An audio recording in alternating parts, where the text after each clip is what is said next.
Alright, this is the list you guys have been waiting for. These are the top 10 cliches that drive me crazy. Now, I know there's a lot of cliches that people like, I like too, and we like seeing them over and over. These are the ones that I personally can't stand seeing. A lot of people do lists about cliches, and I'm not saying these are the worst cliches, these are just the ones that I hate, that I personally despise. I feel they ruin a movie. A lot of these films would be fine if they didn't have these in here. A lot of them keep using all these cliches in one, so why waste any time? Let's talk about the top 10 cliches that I hate. Number 10. Calling women girls. We've seen this in Blues Brothers, Ghostbusters, Red Sonja, Superman 2. To me, girl is like birth to high school. College, maybe. You know, a lot of them look a lot younger, so I can understand. When you're a woman, okay? When you got tatas, nice big tatas, you are a woman. If you're gonna go out there, you're gonna save the day, you're gonna be strong, and you know, all this stuff, you're not a girl anymore, okay? You're a woman. And I know the idea that a lot of people like to think, you know, oh, well, girl is younger, and, you know, that.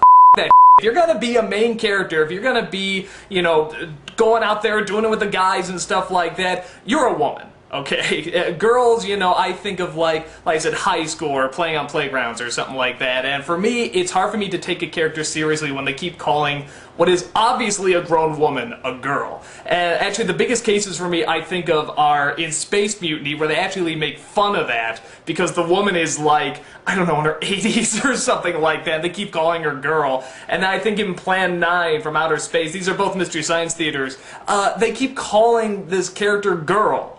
And it's so obvious she's in like her 40s or 50s.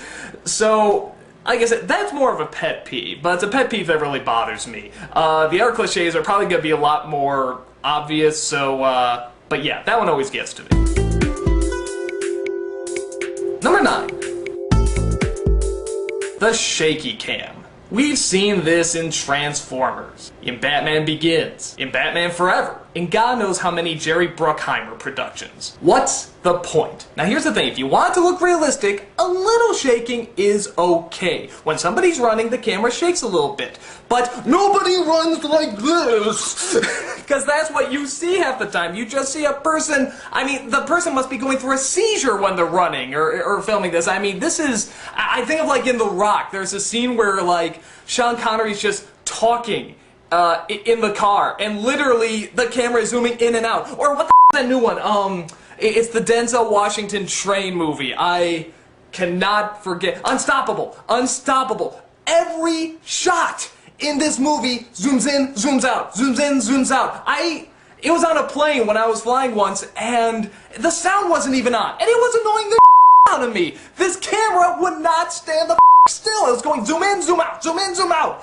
And if you really just want to see an experiment that doesn't work, see that movie, because all it is zooming in and out. I mean, it's, what person does that? How does that make it more realistic? Do you ever have a conversation with someone just going,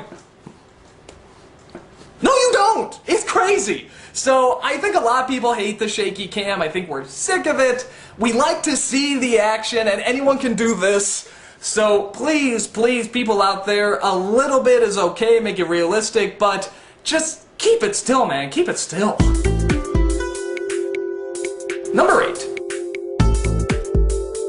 Sucky credits. Again, we've seen this in Batman Forever. We've seen it in Liar Liar. We've seen it in Mrs. Doubtfire. We see it in movies that just don't care how they start. They're just like, oh, we don't care, they're just credits, roll it. And that me off, because that's the perfect moment to suck people in. Give them an idea what kind of world you're gonna see, you know, play some music, let the musicians really span their, you know, their talents, really try to get people in this movie, and they just started, I mean, and show nothing. It's like, people are talking, there's just little credits flashing at the bottom. It's like a TV show. With a TV show, I understand, you have to get the show going, you only have a certain amount of time. With movies, it's a movie!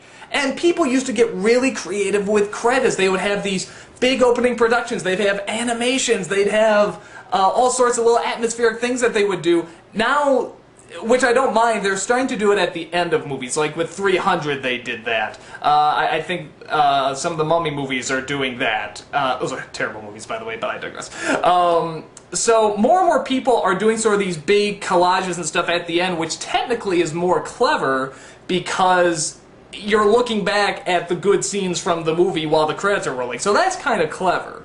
But I like them at the beginning. Like, I think of Ben Knobs and Broomsticks and, you know, the drawings and the music. And God, that gets you hyped up for the movie. So credits are a great chance for people to get hyped up, really excited, and if you don't take advantage of it, man, you're a fool. Number 7. Relying too much on CGI. And we all know the two people have been doing way too much of this, Lucas and Spielberg. They have been relying way too much on CGI. Now, CGI can be used very well.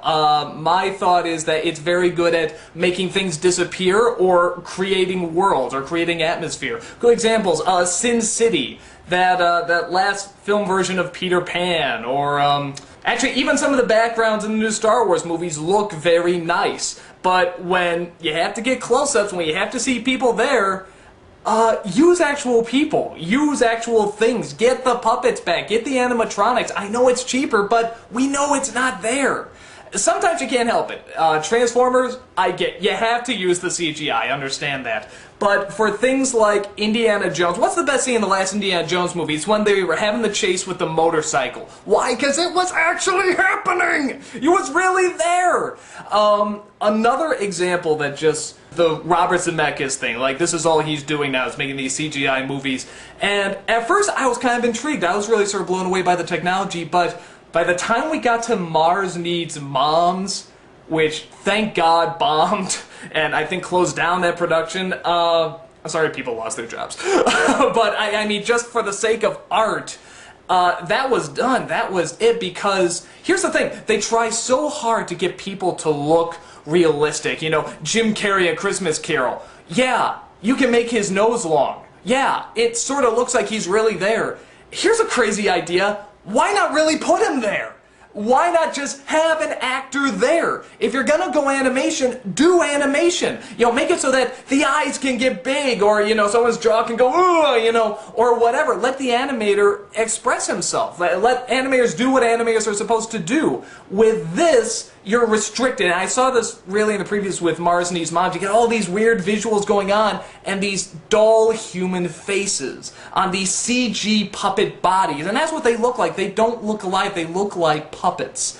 And animation is not supposed to do that. It's supposed to make something look alive, and oddly enough, having a person in there when you put the little dots on is too much. So, bottom line, I'm not against CGI, all of it. If you look at some older effects for like Ghostbusters and stuff, some of them look great, some of them are really dated, and some CG would have helped that. But yeah, we rely way too much on it, and we gotta back down, man. We gotta do like the Lord of the Rings path, where they sort of did half and half. So, yeah, I think we really... Let's get some flesh and blood back in there. Number 6. Overusing the wide-angle lens. You saw me just talk about this in Baby Geniuses. Danny DeVito does it a lot in his movies. Whenever a movie obviously just has no cinematic creativity, they just go to the super tight wide-angle shots. And when they first started doing it, it was interesting. We hadn't seen wide-angle shots that much, but by the 20th time we have to see somebody like this, it gets really annoying, and you just want to push the screen away from you. I don't know why people rely on it so much. I guess it's because they want to look different, they want to look artsy, they want to look like, hey, we're doing something that nobody else is doing, but everybody else is doing it.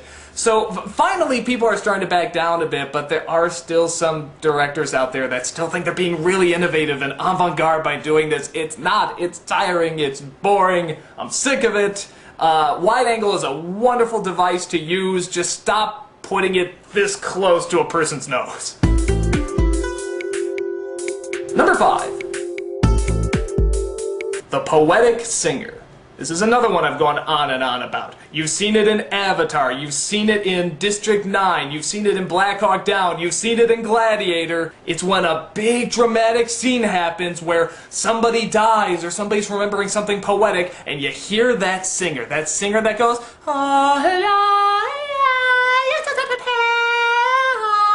and oh, ear poison! It is ear poison! I can't stand it! And every time I hear it, I want to strangle the lady or man who is singing it! It's so obnoxious!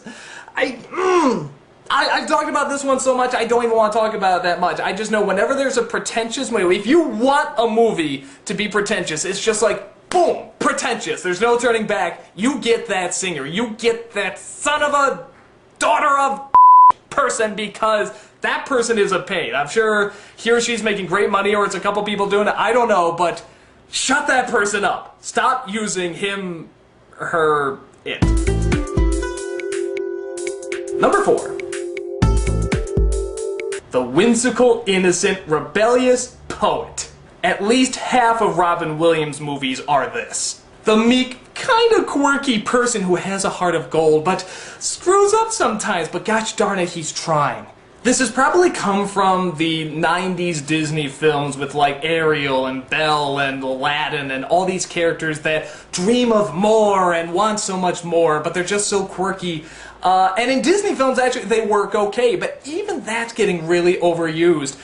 In romantic comedies, there's always the woman. Julia Roberts movies where, yeah, she screws up. Sometimes she does the wrong thing, but you know what? Gosh darn it, she cares.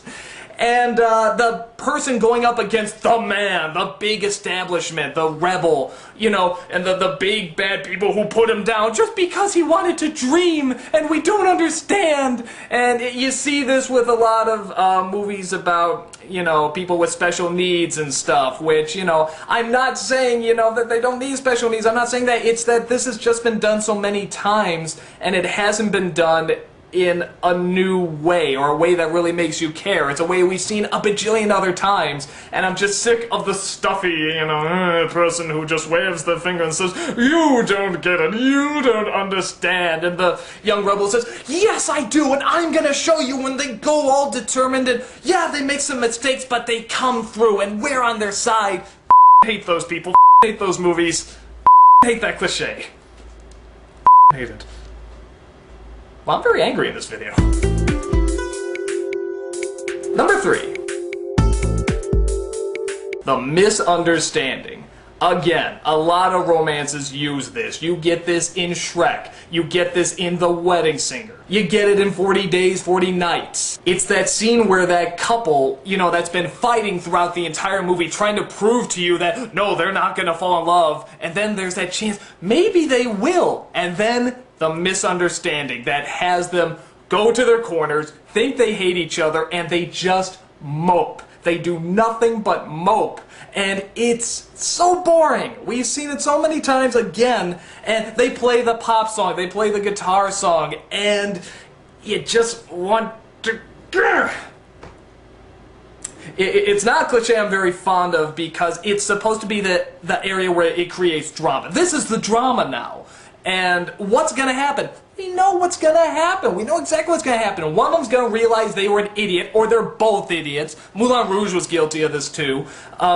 And at some point they're going to take a chance, and even though logically it makes no sense, they're gonna go to that person they love and they're gonna confess their love. But wait, time's running out! Oh, we better hurry, if only that misunderstanding didn't happen. We don't need those misunderstandings. Just show a couple in love. Just show real problems that happen.